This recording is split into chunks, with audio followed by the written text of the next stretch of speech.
A lot of these white men weren't rich either. They were bums. They were scalawags. And if you look up the true definition of a scalawag, a lot of these were these dusty, dirty, bummy ass white men that were coming from the north. If you want to go up there and you want to see the best representation of this, it's a long movie, but it's a good movie. Because quite frankly, my dear, I don't give a damn. Gone with the Wind. Rhett Butler was a scalawag. He brought his ass down from the north to the south to get with Scarlett O'Hara, because Scarlett was the one who had everything. That's what them white men used to do. They used to sit during them wars and they would find out who in there, the people they were fighting with, who got a sister, because he about to die. His brother about to die too. You got a sister down where? Georgia? And you ain't got no more brothers, right? Good. And then that's when that little bum would take his ass down to the south and go to that white man house and say, hey, I was in the war with both of your sons. May they rest in peace or not. But you know what? I'll go marry your daughter and I'll be the one. And that's how all these men, even some of the presidents of the United States, that's how they got their wealth. These white men was bums. Bums, I tell you, bums. It was the white women's. That's why these white women's be mad with these white men's. They mad at them. They be like, hey, now I'm the one with the money. You just with me because I got the money. That's why they be fighting back and forth. And I'm going off on a tangent. I say all of this because foundational Black Americans, we don't have all this going on. We organically get things popping. Organically get it popping. And we help each other. We help everybody else. These people resent us. Fast forward even to the Black Panther Party. When you look at welfare today, and what is it, the school lunch program or the breakfast program or something like that, that's modeled off of something that the Black Panthers started. We be doing things organically. These people be studying it, they flip it, they go up there and put a whole new name on it. We been them people. But again, we don't know who we really are. There's something about people who can organically create. People who can go up there who are true alchemists. It's not even just about creating, but the thing is, we're the only group of people on this planet that are alchemists for real. Yep. We don't see no other alchemists. We don't see no other alchemists. We the only ones that do that. Yep. It's very true. We're discovering who we are. But the secret of it is it's not about anybody else. It's about us. And we're to a point now where we're realizing that we don't need anybody else. We need each other. So we're getting to that point. And everybody on this space is helping us achieve that critical mass. Yep. All right. Anybody else had any comments? Hey, what's up, Professor? Oh, I didn't see you, Twizzle. What's going on, brother? Man, if I complain, nobody will listen. Hey, Kush. What's up, Sister Wani? How y'all doing? You know what I'm saying? Sister Wani said something, and Kush piggyback off of it, and that's something that I never really tripped off of. Reconstruction. That's a period in history that's kind of our dark history. Like, that's our version of the European Dark Ages. And that's something that we really need to start diving deep in and start reconstructing and building on, because that's part of our culture. You know what I'm saying? That's where our culture, and that's the birthplace and the nucleus of our culture. You know what I'm saying? Like how when we bring up the black massacres of all the black cities, we need to look into the nucleus on how those cities was created and founded, because Reconstruction is a vital period in our time, and that's something I never really thought about. And as much as I love history and as much as I study history, that's something I never thought about. I've been on some reconstruction shit. Like we need to visit the Great Dismal Swamp. I'm on some. We need to visit the start of the Trail of Tears. We need to visit where that started at from South Florida, and we may have to do a pilgrimage where we all may have to walk the Trail of Tears. Because I say that's vital to me because my family was on the Trail of Tears, and I would give anything I got just to redo that walk, just to pay homage to my ancestry, to my proof of me, Black American. I was with my uncle today, who I tell you about, the professor. I talk about him all the time. You know what he told me? He's 83 years old. He told me he remembered his grandfather. You know what I'm saying? And you know what he said his grandfather was? He What? said his grandfather was Indian. You know what I'm saying? Yep. He said his grandfather was Indian, and he always told me that his grandfather used to come see him from Louisiana to Jasper, Texas, and he would always sit him on his knee, and they would share a piece of clay. He always told me that. And I remember the clay story. So when he told me that, that's how I knew this shit was real. And we was talking about it today because I was telling him about tethers and everything. And he was saying, he said this at 83 years old. Just because they got skin like us, that don't mean they like us. He said that at 83 years old. You know what I'm saying? I'm gonna try to get him this weekend and see if he want to do a space because I did one with him with Great Black Shark. Oh my God, they loved it. They loved him. They loved him. We had like 500, 600 people there, and they loved him. So I'm gonna see if we can do it with me, you, Professor Wani, where he can come in and we could talk because he was talking about it today that he's getting tired of this and he's feeling the delineation movement because like he said, him and his people were fighting for all this time, but these motherfuckers coming over here and he just learned about the $15,000 food stamp with the $5,000 cash voucher. That pissed him the hell off. That pissed him the hell off. And he was like, that's bullshit. You know what I mean? And he was telling me about Texas, on how Texas was. And he used to tell me in his time, he told me Beaumont, Texas was better than Houston, Texas. Because he come from Jasper, Texas, that sundown town. That's the place where they drugged that black man. That's his hometown. So we be sitting back chopping up and he be telling me stories. And I would love one day we can just sit in here and I can share his stories with y'all because that's our history. That's our ancestry and that's our culture. And how they try to talk about that this shit wasn't real. Well, we have somebody who lived it and witnessed it. He said that. He said, I saw this shit, so can't nobody tell me nothing. You know what I'm saying? Right. And I just want to say that. And there's so much I want to talk about, but I'm going to be respectful for the room because you know how our conversations get. Our conversations can get so deep to where it's like the old school S-Clan. How deep? Deeper than Atlantis. Because it's positive and it's educational and it's knowledgeable. And I just want to tell y'all, thank y'all for giving me the opportunity to speak with y'all. Thank you for giving me the opportunity to rock with y'all. And it's a privilege and an honor to know y'all. Because 5 years ago, I didn't know nothing about none of this, none of that, or none of y'all. And where I'm at right now is the pure definition of one thing about progress. You can slow it down, but you can't stop it. So thank y'all, man. And I want to give a shout out to y'all. And most important, I appreciate y'all. I land my plane. Yep, we're coming. The body of Osiris is coming back together. Brother Twizzle, it's like a train. It starts slow, but once it gains momentum, like the juggernaut, it's unstoppable. I see our dear sister Florence. Florence, I enjoyed you. I listened to Mark. I didn't say anything, but I listened to Mark Carter's. Had a dynamic space the other day. I really enjoyed you. It's good to see you. What's on your mind, Sister Florence? Oh yeah, good evening. I was thinking about what we're so blessed to have you in the morning. I mean, I just enjoyed this room so much. We ought to have a class where, we ought to just end up getting an AA degree at least. Out of listening to all this knowledge and information that you have. But I just wanted to say, I was thinking about what Warner had said. Did you know they paid Snoop Dogg? I think it was $1 million a day and all expense paid to just be at the Olympics. Wow. I said, wow, he went in his sports activity and everything just to be there. Miss Florence, he was paid to be the ambassador for the Olympics.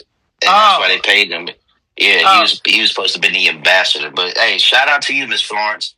My apologies, Queen. I remember you.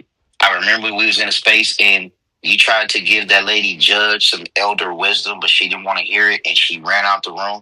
So once again, I appreciate you, Miss Florence, for your wisdom and you being here because we need more mature women like you. Thank you. Thank you. Thank you very much.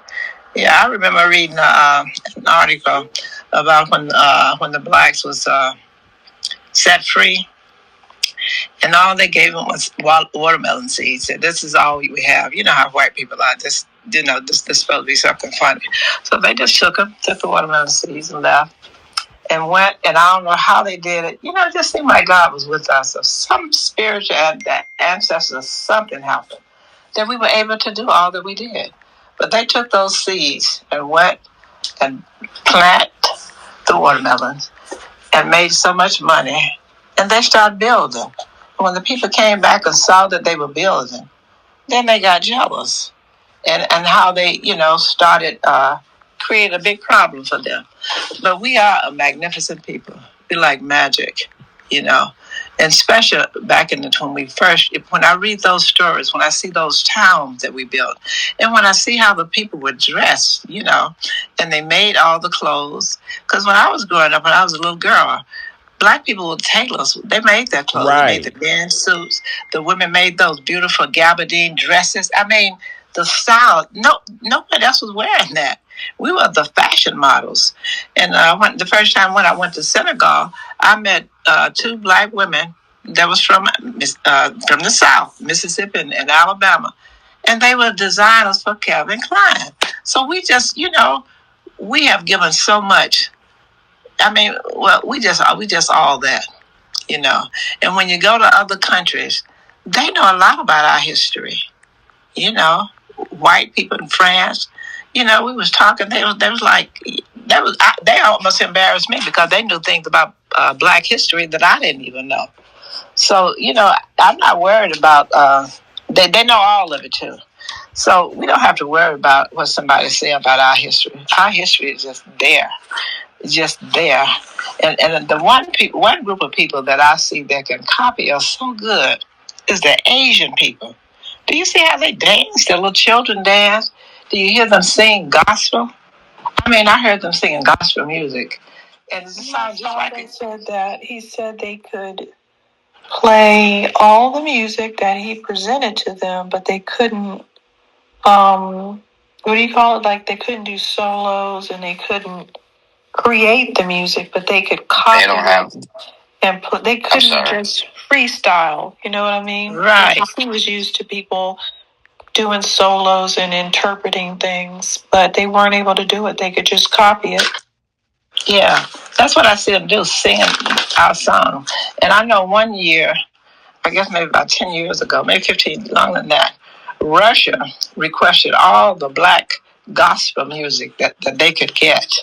I said, why do they want our gospel music? But when I heard you talking about it, it helps me to understand. People are just fascinated by us. And we don't realize it because we just being ourselves. It's just, I think the last few years, we just began to realize how fascinated the world is about us, And people come and tell us that, we don't have culture. And I want to say one thing, too, before I go. Black people, stop arguing with Africans. I heard this lady arguing with them so, just over and over, and he was just pumping it. They get together, and they talk about us. They discuss us, and they come back, and they do this talking point. They like to see us get upset. They tell how we are so emotional, how we get upset and start screaming and, talking. They laugh about that. I wish we would just have rooms like this. And when they come on, just put them in their place and continue on.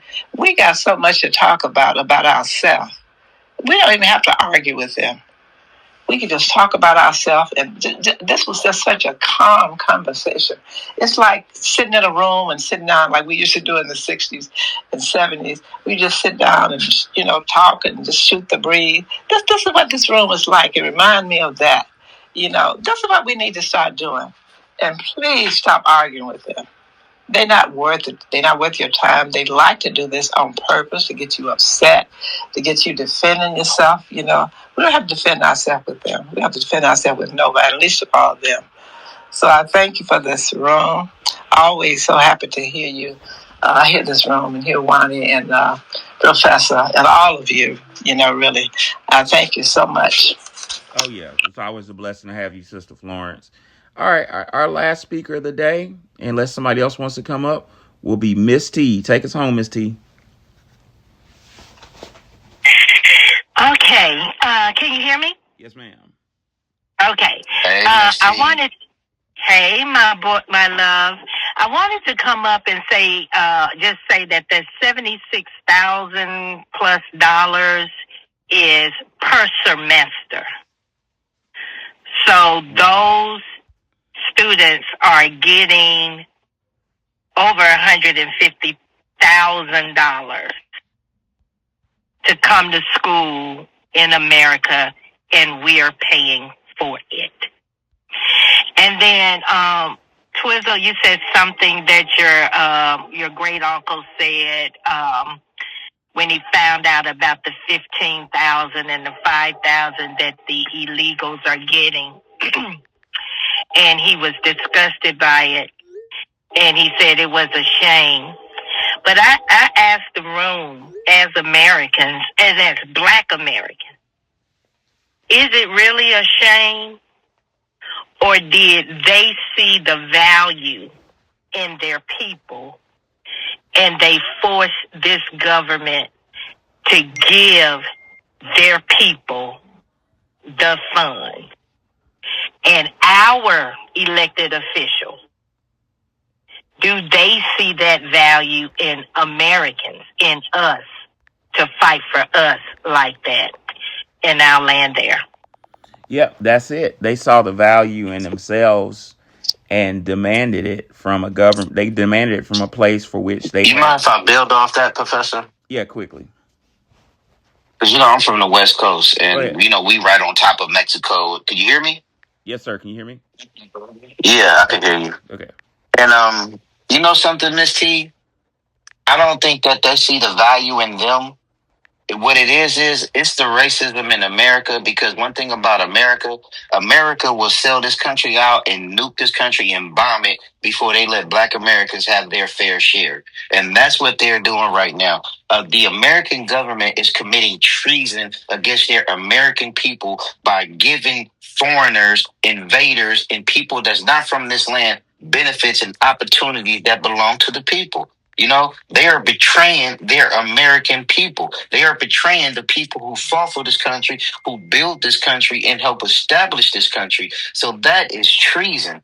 They don't see no value in these immigrants because they know these immigrants are sending money back home, empowering and enriching their countries. That's why they are putting these taxes on these remittances that they're sending out of the country. First, it was no taxes. Now it's at 13%. Now it's at 33%. And last I heard, it's a congressman that want to send it to 60%. And I'm all for that because I'm tired of these people coming over here stealing, making all this money and sending it back to the country. When here, we Black Americans, we have to have A1 credit. We have to have a job history that we've been on at least 5 years. We have to have a residential history that we've been living at that place at least 6 years. And not only that, we have to have a history of on-time payments just to qualify for getting a car.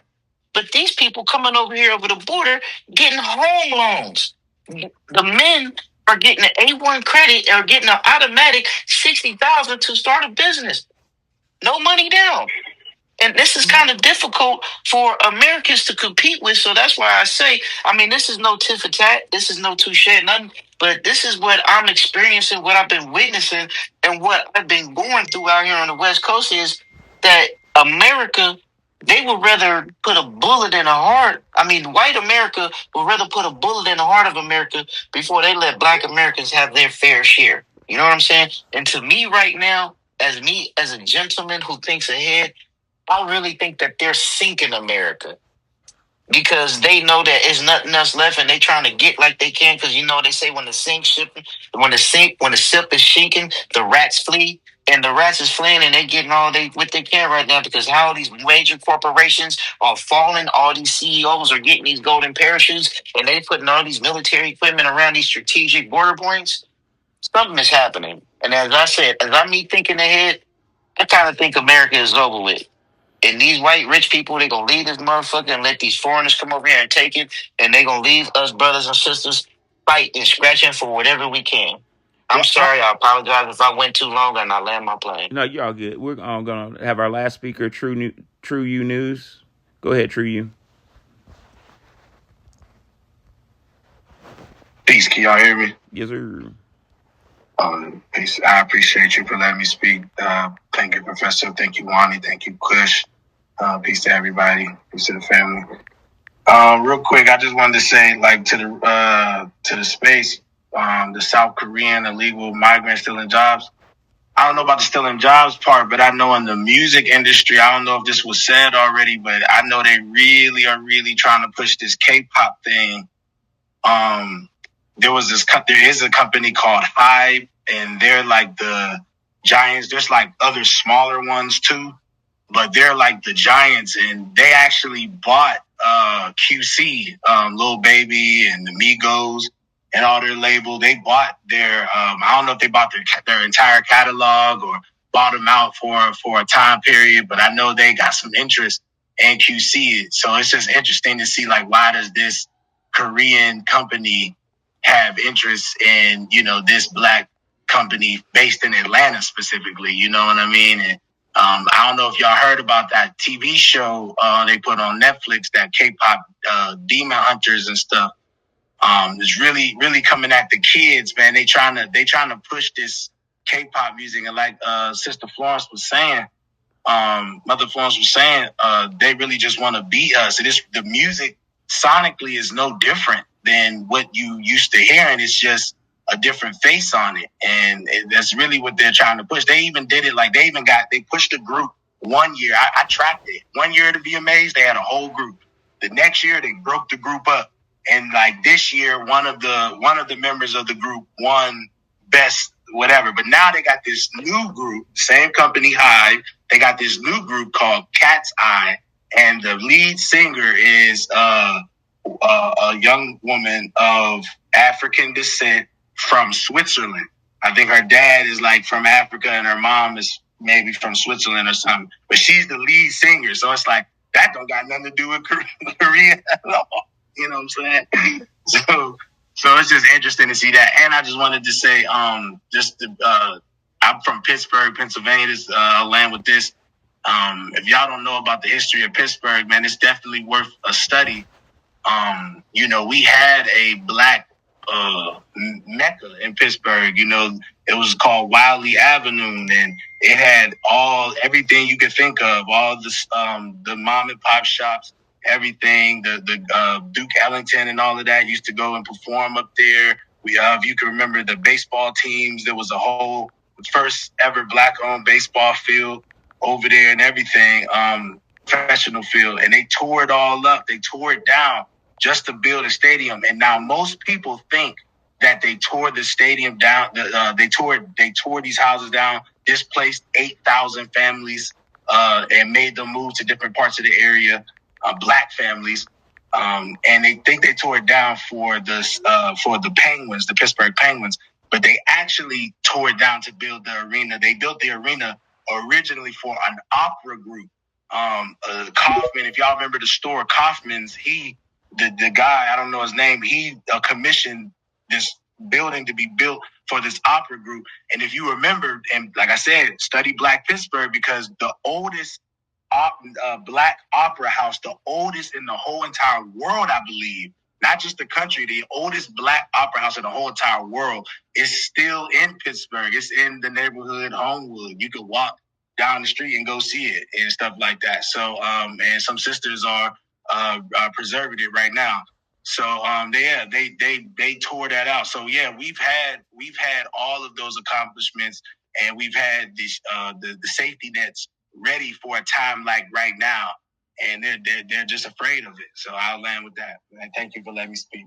Well, I've really enjoyed y'all today. It's been a great space. I've learned so much. What I've learned today is something that's been on the back burner in my mind since I helped a young FBA child, young 17-year-old boy that everybody gave up on, that asked me, Dr. A, can you help me I want to be a mechanic, and I got him an internship at BMW. Right now, he has a shop in Memphis working on BMWs. I need to network with some of y'all to create a program to get our young men and women into trades like that, where it's free school.